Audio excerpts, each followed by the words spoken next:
ایران نے 13 اپریل کی رات اسرائیل کے خلاف بڑے پیمانے پر ڈرون اور میزائل حملے کیے ہیں۔ ایرانی اور اسرائیلی حکام نے ان حملوں کی تصدیق کی ہے۔ اسرائیلی فوج کے مطابق تہران کی جانب سے 300 سے زائد ڈرون فائر کیے گئے ہیں، لیکن اسرائیل کا ایئر ڈیفنس سسٹم اس حملے سے نمٹنے کے لیے، جبکہ اسرائیلی فوج اس حملے کا جواب دینے کے لیے بھی تیار ہے۔ دوستو، جیسا کہ ہم سب جانتے ہیں کہ غزہ کی پٹی میں حماس اور اسرائیل کے درمیان جنگ 6 ماہ سے زیادہ عرصے سے جاری ہے، جس میں ہزاروں مظلوم فلسطینی شہید ہو چکے ہیں اور ان کے گھر بھی مکمل طور پر تباہ ہو چکے ہیں۔ ایران اور اسرائیل کے درمیان اس وجہ سے بھی کافی ٹینشنز تھیں، لیکن اس کشیدگی میں اضافہ اس وقت ہوا جب 1 اپریل کو دمشق میں ایرانی سفارت خانے پر ایک فضائی حملے میں ایرانی پاسداران انقلاب کے ایک سینئر کمانڈر اور دیگر 7 ساتھی مارے گئے۔ تہران نے اس حملے کی ذمہ داری اسرائیل پر عائد کرتے ہوئے اس کارروائی کا جواب دینے کی دھمکی دی تھی، جس کے نتیجے میں رات گئے ایران نے اسرائیل پر 300 سے زیادہ میزائل اٹیکس کیے ہیں۔ عالمی رہنماؤں نے اسرائیل پر ایرانی حملوں کی سخت مذمت کی ہے۔ تہران نے ضرورت پڑنے پر اضافی دفاعی اقدامات کی دھمکی بھی دی ہے۔ حملوں کے بعد خطے کی صورتحال کا جائزہ لینے کے لیے اقوام متحدہ کی سلامتی کونسل کا اجلاس فوراً طلب کر لیا گیا۔ اسرائیلی فوج کا کہنا ہے کہ ایران نے اسرائیل پر 300 سے زائد ڈرون اور میزائل داغے ہیں۔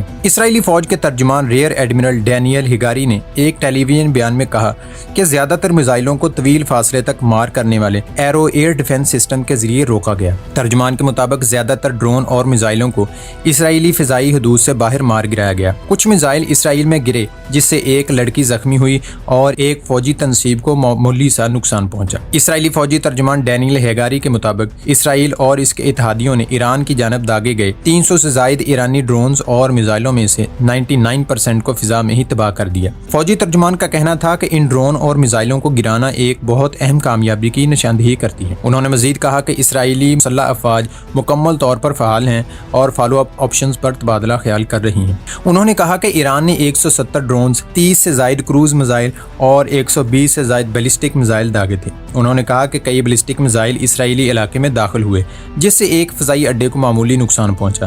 ہگاری نے ایران کے اقدامات کو انتہائی سنگین قرار دیا اور کہا کہ وہ خطے کو کشیدگی کی طرف دھکیل رہے ہیں۔